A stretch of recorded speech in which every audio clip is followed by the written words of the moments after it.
Hello and welcome to this presentation on the Marxist perspective on education, produced by revisedsociology.com. This content is primarily for A-level sociology students studying the AQA specification. And in this presentation we are going to look at three key functions education performs for elites according to Marxists. These are that school works in the interests of future capitalist employers. This is also known as the Correspondence principle. And school reproduces and legitimates class inequality. And we're also going to look at Paul Willis's classic learning to labour work. That classifies as neo-Marxism technically. And finally we're going to look at some evaluations. So a quick recap of the Marxist perspective in general. It's what classifies for A-level sociology as a structural consensus theory. And according to Marxists, the bourgeoisie have economic power, and they use this economic power to control other institutions which make up the superstructure. One of these institutions is education, and education is part of the ideological state apparatus. It's used to spread the kind of ideas and values that are going to make people easy to control and maintain inequality and maintain the power of the bourgeoisie, in a nutshell. So the correspondence theory is the first key idea. This is from Bowles and Gintis, 1976, and the main idea is that school prepares us for future exploitation in work. So according to Bowles and Gintis, school teaches people passive subservience, that is, pupils learn to be subservient to teachers. Later on, they're subservient to managers when they're workers. It teaches us to accept hierarchy, the authority of teachers, then the authority of managers. And most importantly, to my mind, it teaches us about motivation by external rewards. So students are taught to go to school, put up with boring lessons, and the reward is the grades at the end after the exams. And in work, students are taught to put up with boring work in a factory, and their reward is the wages at the end of the working day or the working week.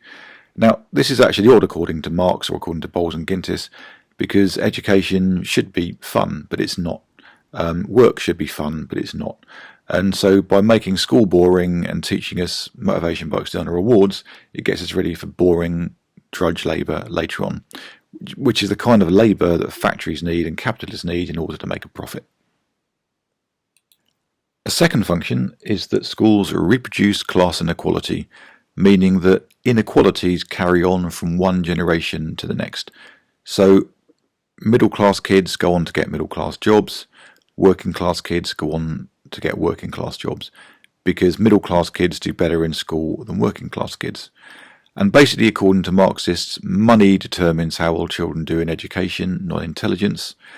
And the middle classes get better results because their parents have got more money, and they've also got more cultural and social capital, which is covered in another topic later on. The best piece of evidence for this, to my mind, is the fact that independently or privately schooled kids are much more likely to go on and get the better jobs. So some research from 2019, pasted as a picture there, shows that 44% of top actors and journalists come from independent schools, even though only 7% of children go to independent schools. So a school reproduces class inequality. And schools also legitimate class inequality. This means they justify it, and they spread what's called the myth of meritocracy. So the fundamental way that they do this is that at school, you're not taught the truth that it's money that determines your qualifications and then your job. What you're taught is that it's your own independent personal ability, and then it's your own lack of ability and effort that leads to you failing. In reality, of course, it's money, but we end up believing it's our own fault that we fail, because that's what we're taught at school. So when you end up in a crap job later on, you blame yourself rather than blaming the unfair system. And that's the legitimation of inequality. So there is a lot of evidence to support Marxism. Firstly, there's a persistent correlation between parental income and educational achievement. In short, the richer your parents, the better you do in education. Yes, intelligence matters as well, and effort, but money still has a massive impact. And pupils going to fee-paying schools are much more likely to get the top jobs. So to support the legitimation of class inequality, think about it. when was the last time you were taught that the education system is fair? You're just not. You're taught that it's all down to you. That's a lie. And to support the idea that schools control pupils, think about the increase in surveillance. Think about even lockdown and social control. So it may not be the same as how Marx or Bowles and Gintis envisioned it, but there's still a sense in which schools do try and control your behaviour. And this is just a slide showing you the persistent gap in achievement between disadvantaged students at GCSE, that is students eligible for free school meals, so around the poorest sixth of students.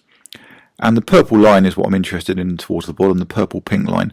That shows you that there's a 30% gap between the achievement of disadvantaged pupils compared to non-disadvantaged pupils.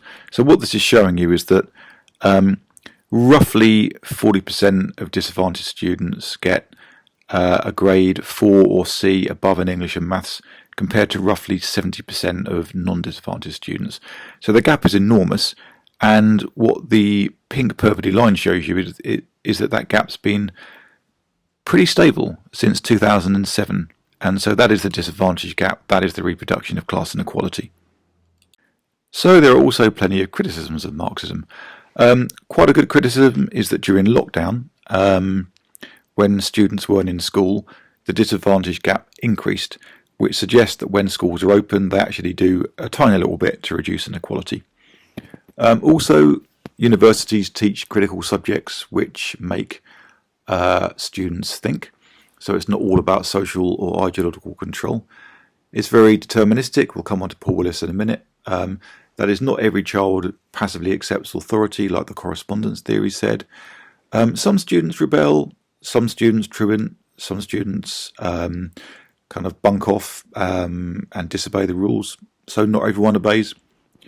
And the growth of creative industries in the UK suggests school doesn't pacify all students, that is, some students drop out and go on to become creative.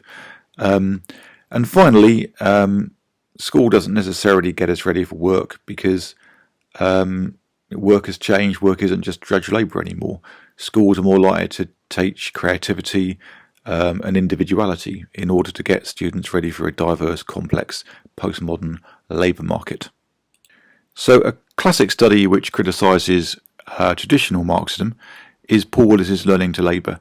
Now, in this study, he went into one school, he hung out with 12 working class lads who were rebelling and formed a counter-school culture, and just looked at why they didn't want to go through the education system, get qualifications and get a job. And what he basically found out is that they're more interested in having a laugh, as they called it, because they realised that school was unfair. They realised it wasn't for them, they realised it was a middle class institution, and so this is kind of criticising the view that education pacifies them. However, the end result was that these kids still mostly failed. They went on to rubbish working class jobs and they stayed working class. So school still reproduced class inequality. So it's a good study to show that kids aren't as passive as the correspondence theory suggests, but at the end of the day, their own ideas and values still end up reproducing class inequality as a whole. So, where to go next? Please see revisedsociology.com for further information. I will drop specific links in below. Usually after this topic, you're taught about the new right and postmodernism, blasting through the perspectives. This stuff is also relevant to social class differences in educational achievement. Right, that's all from me. Thanks for listening. Farewell.